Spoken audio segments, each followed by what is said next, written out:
Era la mañana del 31 de diciembre del año 2000. En Tokio la gente se preparaba para recibir no solo un año nuevo, sino un nuevo milenio. El barrio de Setagaya, uno de los vecindarios más tranquilos de la capital japonesa, se veía como cualquier otra mañana de fin de año. Pero para Haruko, esa mañana cambiaría todo. Alrededor de las 10 de la mañana, intentó comunicarse con su hija por teléfono para coordinar los planes de año nuevo. Fue hasta la casa de su hija porque vivía al lado prácticamente y tocó con insistencia a la puerta, pero nadie le contestó. Después de intentar varias veces que alguien le respondiera, decidió no esperar más. Volvió a su casa y buscó las copias de las llaves de la casa de su hija y se dirigió hacia ahí. Al abrir la puerta principal, lo primero que vio fue el cuerpo de su yerno en el piso junto a las escaleras. Tenía múltiples heridas en la espalda. Estaba claro que había intentado defenderse. Comenzó a recorrer la casa buscando a su hija y a sus nietos. Subió hacia el ático del segundo piso y allí encontró a su hija y su nieta, ambas sin vida. Tenían muchas heridas de arma blanca, más de las que tenía su yerno, y el ensañamiento era evidente. Luego revisó la habitación del niño más pequeño. Lo encontró en su cama, sin signos vitales. No había sangre. Al parecer lo habían estrangulado. Toda la familia estaba muerta. A las 11 a.m. llamó desesperada a la policía. Cuando los oficiales llegaron a la escena se encontraron con algo que casi nunca sucedía en Japón. Un cuádruple homicidio brutal en la víspera de Año Nuevo en una familia de un vecindario tranquilo. Pero lo que descubrieron después fue aún más extraño, porque el asesino no se había ido de inmediato, se había quedado en la casa. Acompáñame a descubrir todos los detalles de este caso que marcó para siempre a Japón y a una familia, la familia Miyazawa.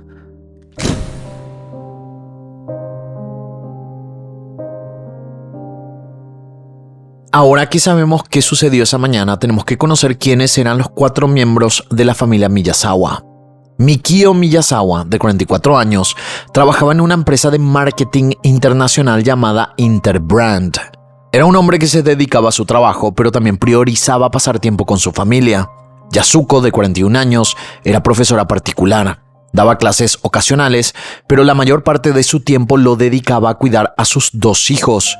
Nina, la hija mayor, tenía 8 años. Era una niña talentosa que se destacaba en el ballet y tocaba el piano. Rei, el menor, de solo 6 años, tenía un trastorno del desarrollo que le impedía hablar e interactuar de manera típica para su edad.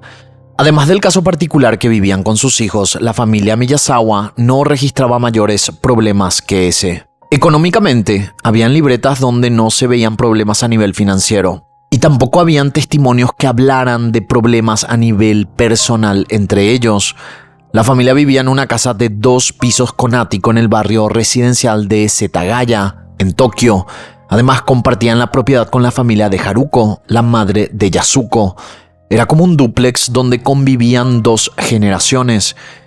Pero había algo importante sobre esa casa. Estaba ubicada en un vecindario que estaba siendo comprado por el gobierno. Años atrás, el gobierno de Tokio había decidido expandir el parque municipal de la zona. Mikio había recibido una oferta de compensación, 100 millones de yenes, lo que en la actualidad equivaldría a aproximadamente $785,000. La familia había aceptado la compensación, pero no querían mudarse de inmediato. Su hijo menor requería una rutina y estabilidad, así que Mikio pidió tiempo y prometió que se mudarían al año siguiente, en el 2001. El 30 de diciembre del año 2000 fue un día como cualquier otro para la familia. Alrededor de las 6 de la tarde salieron de compras. Cuando regresaron a casa esa noche, cada uno se acomodó en su rutina habitual. Mikio fue hasta su oficina en el primer piso y se sentó frente a su computadora para revisar algunos documentos de trabajo. Yasuko y Nina estaban en la sala viendo televisión, pasando el tiempo juntas. Rei estaba arriba, probablemente ya dormido en su habitación del segundo piso. Era una noche tranquila, una noche normal. Alrededor de las 10 de la noche, un testigo que caminaba por el sendero del parque detrás de la casa escuchó lo que pareció ser el ruido de una discusión. El esposo de la hermana de Yasuko, quien era uno de los pocos vecinos que aún quedaban en la zona, también escuchó un fuerte golpe proveniente de la casa, pero no le dio mucha importancia. A las 10:38 de la noche, Mikio ingresó su contraseña en su correo electrónico. Fue el último registro conocido de su actividad. Minutos después, alrededor de las 11 de la noche, algo cambió.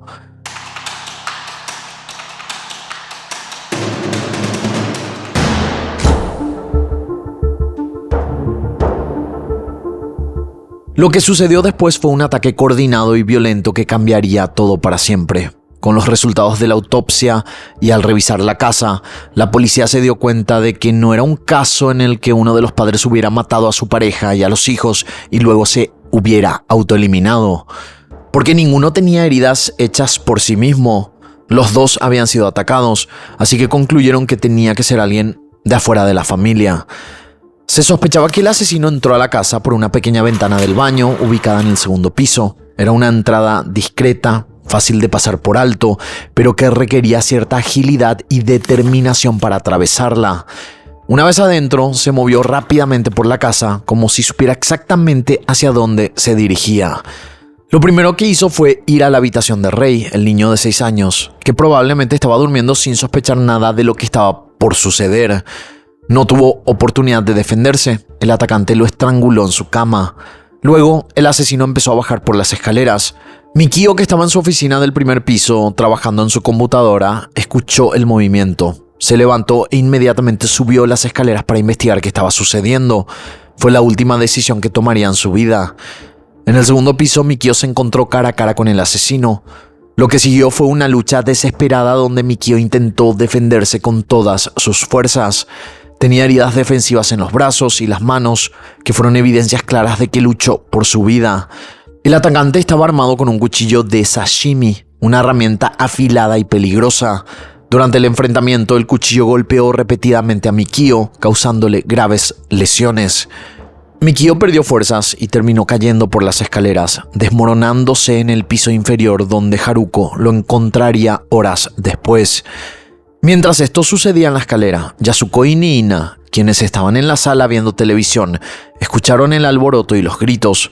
Asustadas, subieron rápidamente al ático del segundo piso e intentaron esconderse, buscando desesperadamente un lugar seguro donde protegerse. Pero el asesino las encontró, entró al ático y las atacó sin piedad.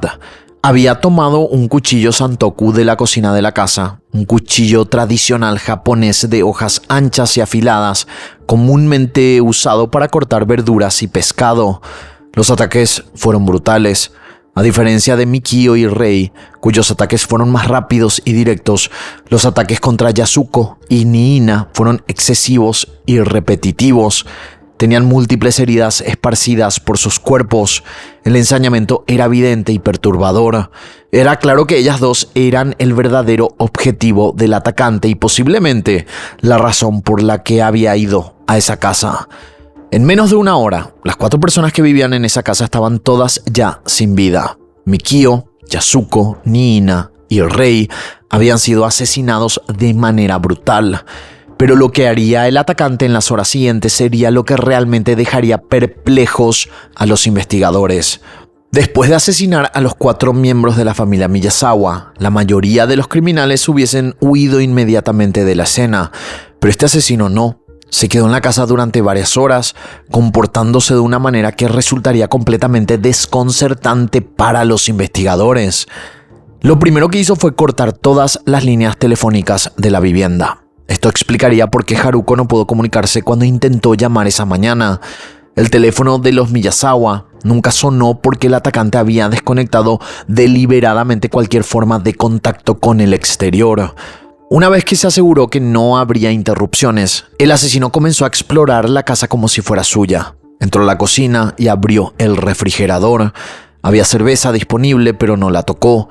En cambio, tomó 4 potes de helado y las comió de una manera peculiar. No usó una cuchara. En lugar de eso, apretaba los envases para empujar el helado hacia arriba y lo mordía directamente, dejando saliva y huellas dactilares en cada uno. También comió melón. Bebió 4 botellas de té de cebada, una bebida común en los hogares japoneses. Eligió cosas dulces, lo que para los investigadores era algo que sugería que era una persona joven y no un adulto. 2 de los envases vacíos de helado fueron encontrados en la sala, junto a la computadora. Los otros dos estaban en la bañera junto con documentos y pertenencias de la familia que había esparcido por toda la vivienda.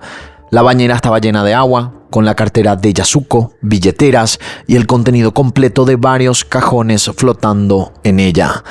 Toda la casa estaba destrozada, como si alguien hubiera buscado algo específicamente o simplemente actuaba por impulso destructivo. Luego se dirigió al botiquín de primeros auxilios de la casa. Tenía heridas en su mano derecha, resultado del enfrentamiento con Mikio. Se tomó el tiempo para limpiar y vendar sus propias heridas mientras estaba rodeado de los cuerpos de sus víctimas. Usó incluso productos de higiene femenina de la familia para tratarse. Los investigadores encontrarían posteriormente vendajes usados con su sangre esparcidos por la casa. Después de atender sus heridas, el asesino se dirigió al baño del primer piso e hizo sus necesidades, dejando todo sin tirar la cadena. Era un acto de desorden, casi de desafío, como si no le importara nada. Alrededor de la 1:18 de la madrugada, el asesino accedió a la computadora de Mikio, navegó por internet y visitó la página web de un teatro local. 5 minutos después, apagó la computadora. Luego, más tarde esa misma madrugada, la volvió a encender. No se sabe con exactitud qué estaba buscando o haciendo, pero lo importante es que se sentía lo suficientemente cómodo en esa casa como para usar la computadora de sus víctimas. En la oficina de Mikio, el asesino también revisó documentos familiares. Algunos fueron destruidos deliberadamente, quizás buscando información específica o simplemente actuando por impulso destructivo, como dijimos. Finalmente, antes de irse, el asesino se cambió de ropa, tomó prendas de Mikio para ponerse, dejando atrás toda su propia ropa ensangrentada en la casa. Era un acto que tendría consecuencias cruciales para la investigación, ya que toda esa ropa tendría rastros de su ADN, huellas y pistas que los detectives analizarían después. El asesino probablemente abandonó la casa en las primeras horas de la madrugada del 31 de diciembre, dejando atrás un escenario de horror y misterio que confundiría a la policía durante décadas. Este comportamiento tan raro, el entrar a una casa, matar a sus habitantes y luego quedarse horas comiendo, bebiendo y usando sus pertenencias como si fuera su propio hogar, fue lo que luego le dio al caso un apodo peculiar en la prensa internacional: los asesinatos de ricitos de oro, o en inglés, el Goldilocks Murder. Porque al igual que en el cuento infantil, el intruso había entrado a una casa ajena, probado su comida, usado sus cosas y se había comportado como si el lugar le perteneciera. Pero a diferencia del cuento, esta historia no tenía un final feliz.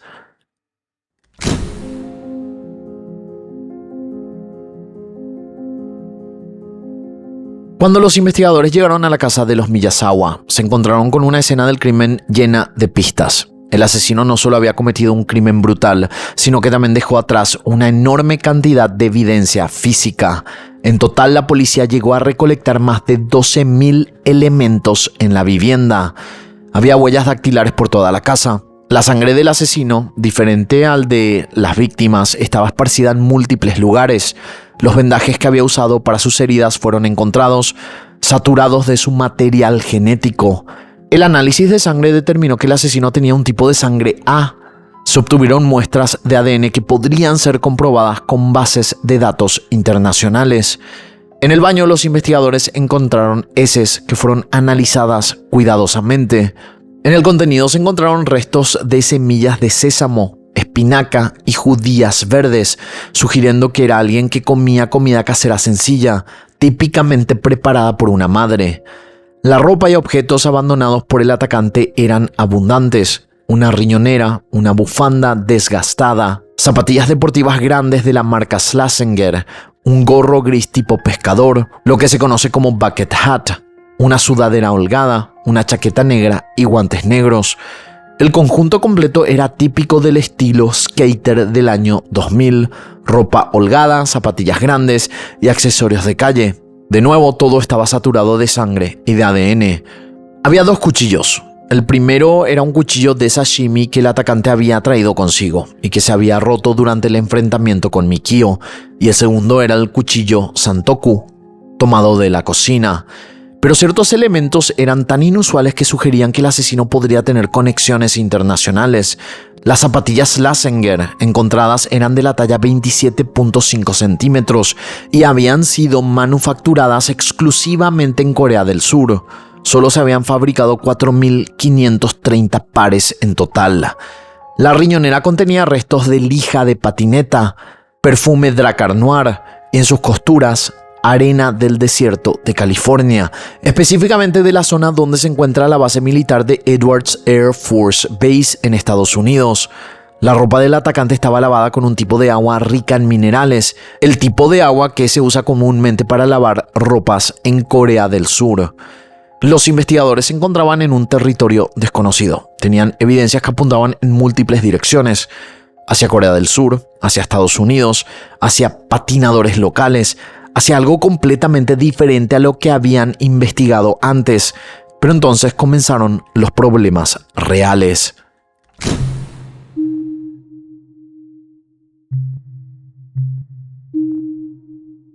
Con toda la evidencia recolectada, los investigadores comenzaron a armar un perfil del atacante.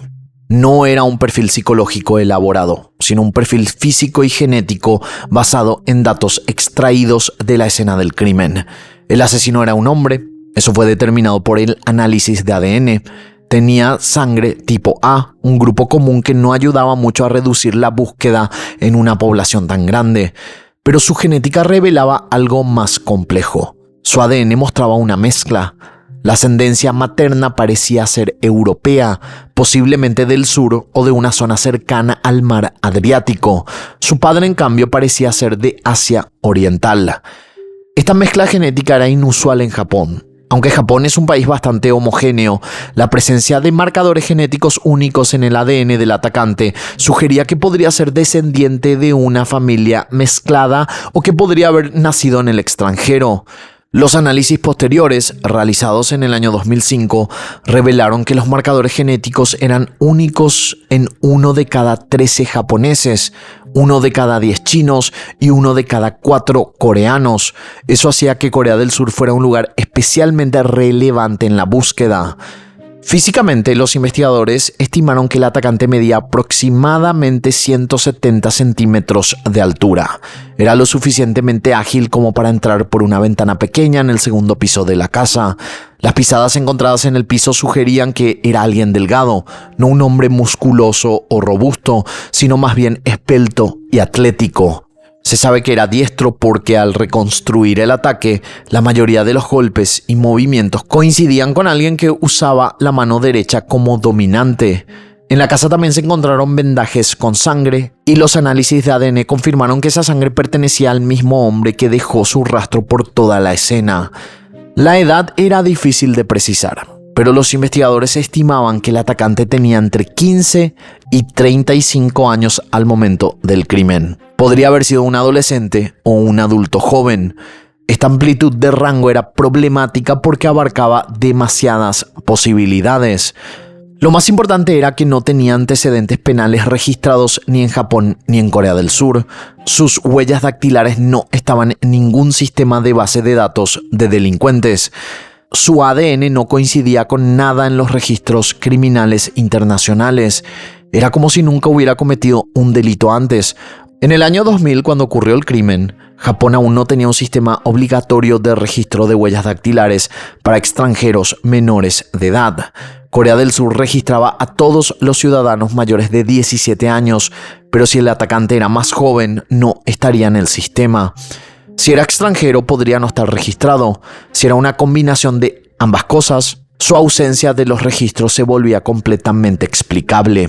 Los investigadores tenían un perfil físico, tenían su ADN, tenían sus huellas dactilares, tenían sus zapatos, tenían su ropa, pero no tenían cara, no tenían nombre, no tenían nada que los llevara directamente al culpable, a pesar de toda esa evidencia.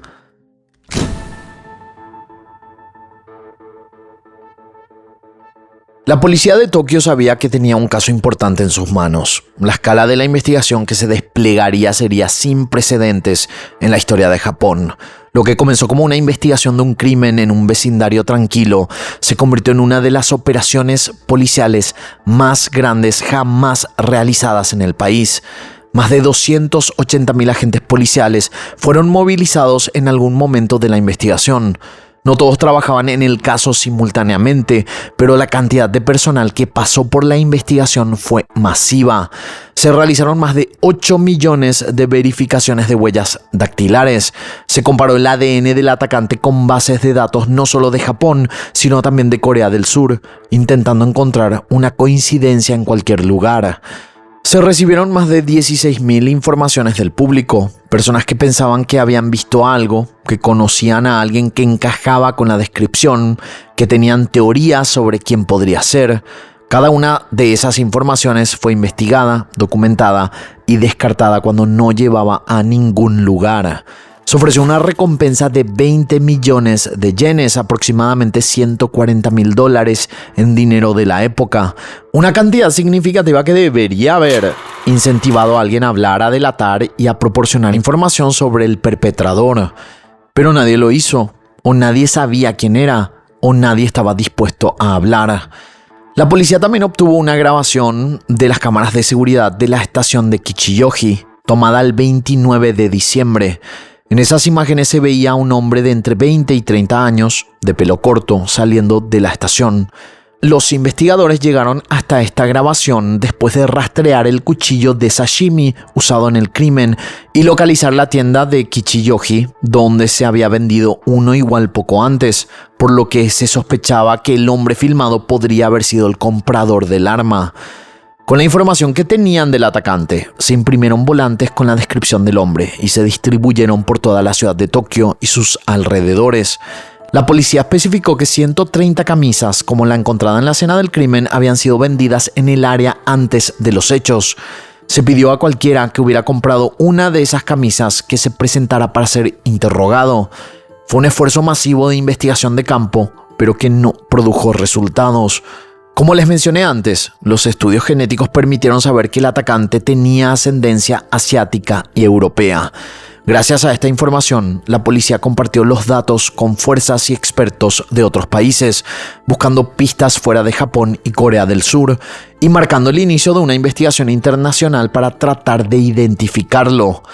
Para 2019, casi 2 décadas después del crimen, la policía de Tokio aún tenía 35 agentes asignados a tiempo completo trabajando en el caso Miyazawa. 35 personas en un país con miles de crímenes que dedicaban sus carreras a tratar de resolver este único caso. Era un testimonio de lo importante que este crimen había llegado a ser en la conciencia pública japonesa. Pero a pesar de todos estos esfuerzos, toda la tecnología y la cantidad de agentes dedicados al caso, el asesino nunca había sido encontrado. Sin embargo, en todos estos años se han propuesto distintas hipótesis y cada una tiene detalles que mantienen vivo el misterio.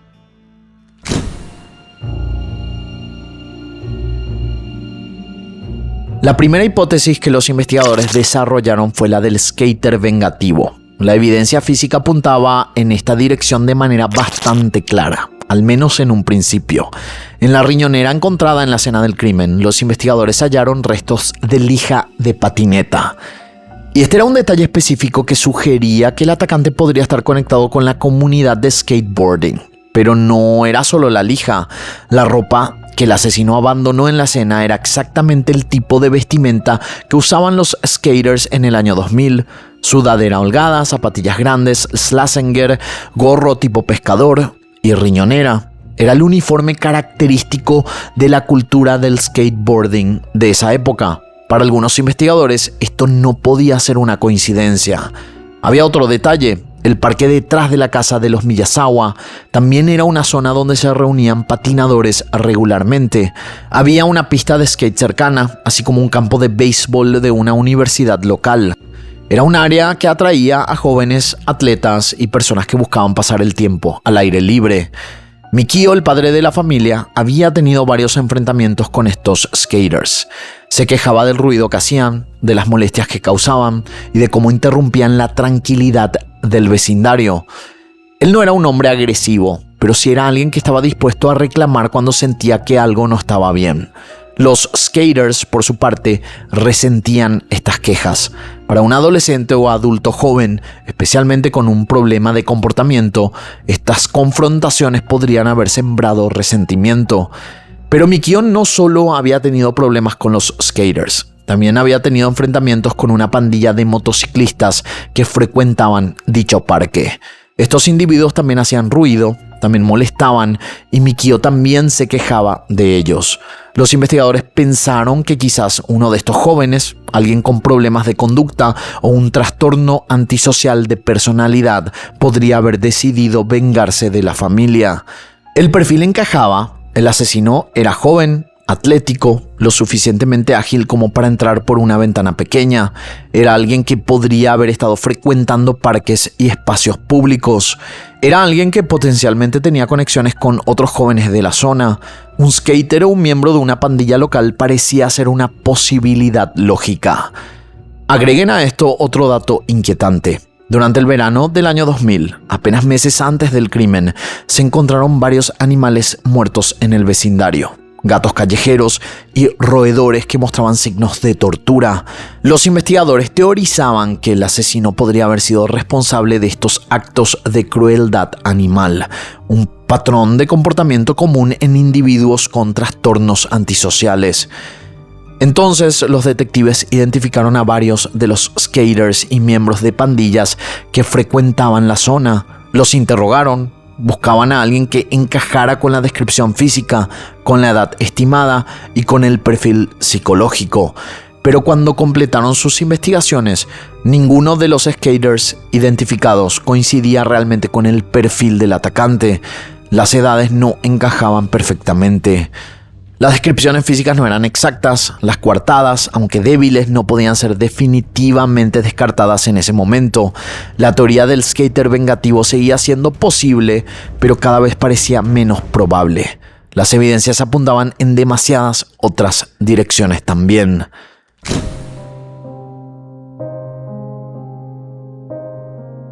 La segunda hipótesis que surgió entre los investigadores era significativamente más compleja y también más especulativa, pero tenía sus bases en la evidencia física, particularmente en un hallazgo que muchos consideraban casi imposible de explicar. Recordemos que en la riñonera del atacante se había encontrado arena del desierto de California, específicamente del área donde se encuentra la base militar de Edwards Air Force Base. ¿Cómo terminó arena de una base militar estadounidense en una riñonera de alguien que cometió un crimen en Tokio, Japón? Era una pregunta que no tenía una respuesta fácil. En el año 2000 había aproximadamente 50.000 militares estadounidenses estacionados en Japón.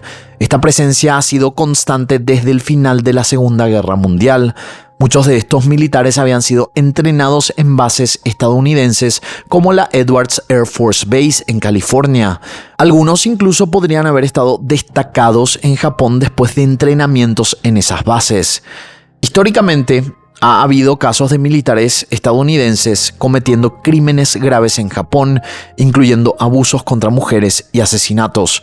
Era un tema sensible en las relaciones entre Japón y Estados Unidos, y los investigadores sabían que explorar esta línea de investigación podría ser delicada diplomáticamente, pero era necesario. El perfil genético del atacante también encajaba con esta teoría. El ADN sugería una ascendencia mixta, una madre europea y un padre asiático, algo bastante frecuente entre las familias de militares estadounidenses estacionados en Asia, donde hubo mucho mestizaje durante décadas. La altura y la contextura física del atacante también sugería posible entrenamiento militar. El hecho de que fuera lo suficientemente atlético para entrar por una ventana pequeña en el segundo piso y luego ejecutar un ataque tan coordinado podría indicar algún tipo de preparación física o entrenamiento. La casa de los Miyazawa estaba ubicada estratégicamente cerca de varias estaciones de trenes que conectaban directamente con Tokio y sus alrededores. No habría sido difícil para alguien que conocía la geografía de Japón llegar desde una instalación militar cercana hasta esa vivienda.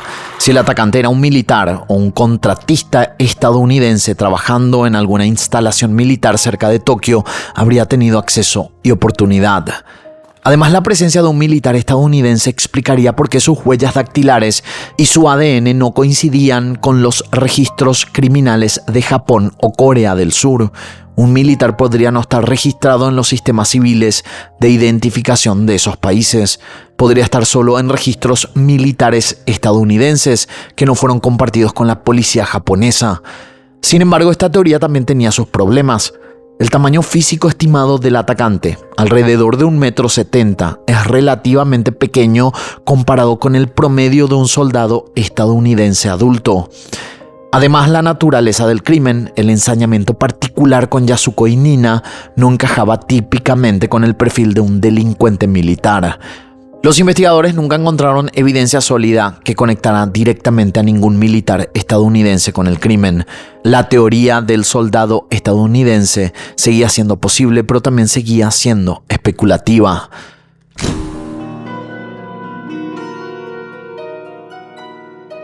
La tercera hipótesis surge de las investigaciones de un periodista y escritor llamado Fumiya Ichihashi. En el año 2005, Ichihashi publicó un libro donde afirmaba que había descubierto la identidad del asesino. Sus conclusiones fueron provocativas y, si eran ciertas, cambiarían completamente el entendimiento del caso. Según Ichihashi, el asesino no era un criminal aleatorio. Era un ex soldado coreano que había sido contratado específicamente para cometer este crimen.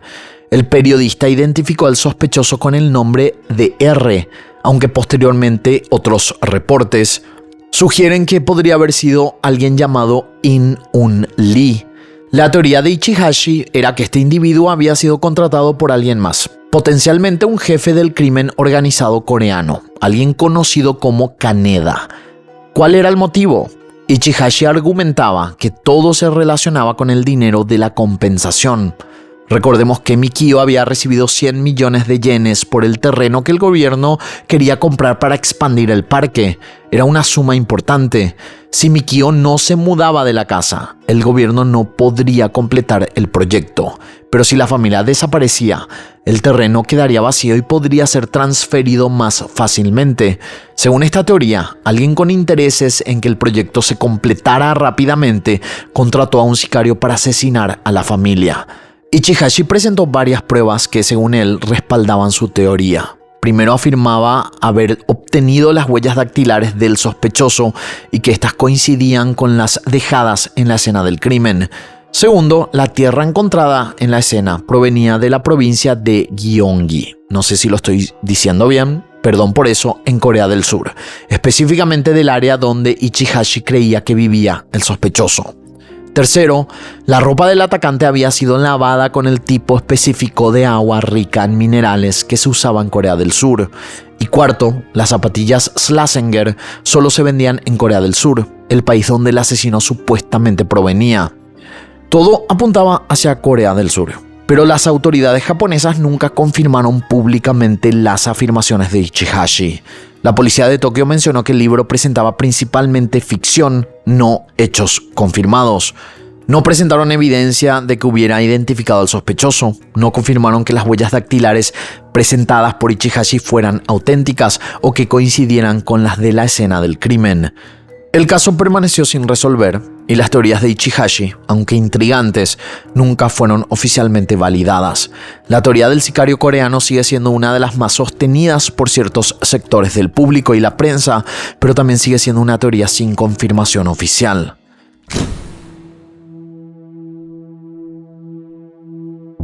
La cuarta hipótesis se enfocaba en el comportamiento del atacante durante el crimen, específicamente en el ensañamiento que mostró hacia Yasuko y Nina.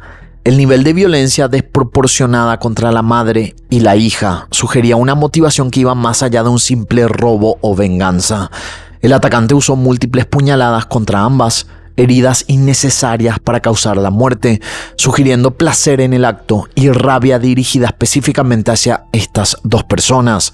Hay detalles que apoyan esta teoría. 5 días antes del crimen, Yasuko le había mencionado a su padrastro que había visto un automóvil extraño estacionado frente a su casa en repetidas ocasiones. El 27 de diciembre, 3 días antes del asesinato, un testigo reportó haber visto a un hombre de aproximadamente 40 años merodeando alrededor de la casa sin un propósito claro.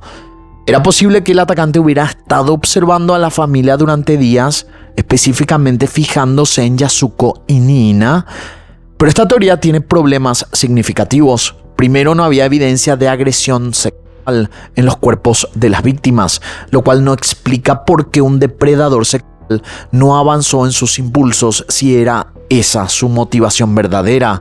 Segundo, nada fue robado. Tercero, si estaba obsesionado específicamente con Yasuko o Nina, porque mató también a Mikio y Rei de manera relativamente más rápida y menos ensañada. Los investigadores nunca encontraron evidencia definitiva de que este hombre que fue visto merodeando fuera el asesino.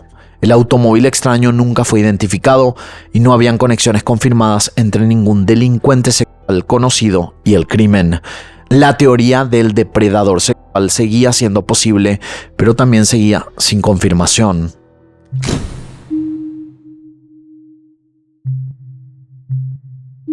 La quinta y quizás más perturbadora hipótesis surge de un descubrimiento realizado en un foro anónimo de internet llamado Chu Channel, conocido también como Chuchan, Nichan en japonés, un foro muy popular parecido a Reddit. Para entender esta teoría, primero necesitamos entender qué era Nichan. Nichan fue un foro creado en Japón como un espacio donde los usuarios podían expresarse de manera completamente anónima. No había nombres de usuarios reales, no había perfiles identificables y no había forma de saber quién escribía qué. En teoría, era un espacio seguro para que las personas compartieran sus sentimientos sin restricciones. Pero como suele suceder con el anonimato completo, el sitio también se convirtió en un lugar donde personas perturbadas compartían fantasías violentas y deseos enfermizos que nunca expresarían en público. Era un espacio oscuro, pero también un espacio donde la policía eventualmente aprendería a monitorear buscando amenazas potenciales. El 27 de diciembre del año 2000, apenas 3 días antes del asesinato de la familia Miyazawa, un usuario que se identificaba como Mr. Kuromutsu publicó un post en eChannel. El contenido del mensaje era perturbador. Mr. Kuromutsu confesaba que desde los 3 años había tenido actitudes retorcidas hacia los animales. A medida que fue creciendo, había escalado la severidad de lo que hacía. Empezó torturando insectos, luego pequeños animales, gradualmente pasando a animales más grandes, y según su propio relato, sus deseos habían escalado más allá de los animales. Escribió que sentía una necesidad creciente de hacer daño a seres humanos. Luego llegaba a la parte más inquietante del post de Mr. Kuromutsu. Escribió lo siguiente: ahora cuando veo a la familia feliz de al lado, quiero que sea como el caso del asesinato de la familia de Oita. Y luego especificaba una fecha límite. La fecha límite es a las 11:59 p.m. del 31 de diciembre. Estoy pensando en matarlos antes de que llegue el siglo XXI. El caso de la familia de Oita, al que hacía referencia, era un crimen donde un hombre entró a una casa, asesinó a una familia de 5 miembros y luego prendió fuego a la vivienda. Entonces, el usuario identificado como Mr. Kuromutsu estaba escribiendo sobre su deseo de matar a la familia feliz de al lado antes del 31 de diciembre, antes de que terminara el siglo XX. El crimen de la familia Miyazawa ocurrió exactamente dentro de esa ventana de tiempo, entre el 27 de diciembre cuando se escribió el post y el 31 de diciembre cuando fue descubierto el crimen. Era como si alguien hubiera escrito un anuncio de su intención de cometer un asesinato y luego lo había hecho. Pero había algo más. Mr. Kuromutsu afirmaba en su post que tenía 13 años. Eso sería importante porque explicaría muchas cosas sobre el crimen. Explicaría por qué no había antecedentes penales, porque menores de 16 años no eran registrados en el sistema de huellas dactilares de Japón en esa época. Explicaría también la dieta observada en los restos encontrados en el baño. Semillas de sésamo, espinaca y judías verdes. Era la comida típica que una madre japonesa preparaba para un hijo. Explicaría también la agilidad del atacante para entrar por una ventana pequeña, algo que sería más fácil para un adolescente delgado que para un adulto. También explicaría el tamaño físico estimado. Y explicaría los animales torturados encontrados en el vecindario durante el verano anterior. Un adolescente con problemas de conducta, escalando su violencia desde animales hacia humanos, y era un patrón psicológico reconocible. Después del crimen, supuestamente Mr. Kuromutsu realizó más posts en Nichannel con detalles específicos del crimen que solo el asesino podría conocer. Pero aquí es donde la historia se complica. Las autoridades dijeron que habían identificado al autor de estos posts posteriores, un adolescente que maltrataba animales. Lo atraparon, pero eso no significaba necesariamente que fuera el asesino de la familia Miyazawa. Podría haber sido un imitador, alguien que vio el post original de Mr. Kuromutsu y decidió continuar la fantasía en línea. El jefe de policía encargado del caso descartó la teoría del post de Nichannel como especulativa, pero para muchas personas, especialmente en internet, sigue siendo la teoría más plausible de todas. Un adolescente perturbado, activo en foros anónimos, escribiendo sobre sus deseos de violencia y luego actuando sobre ellos.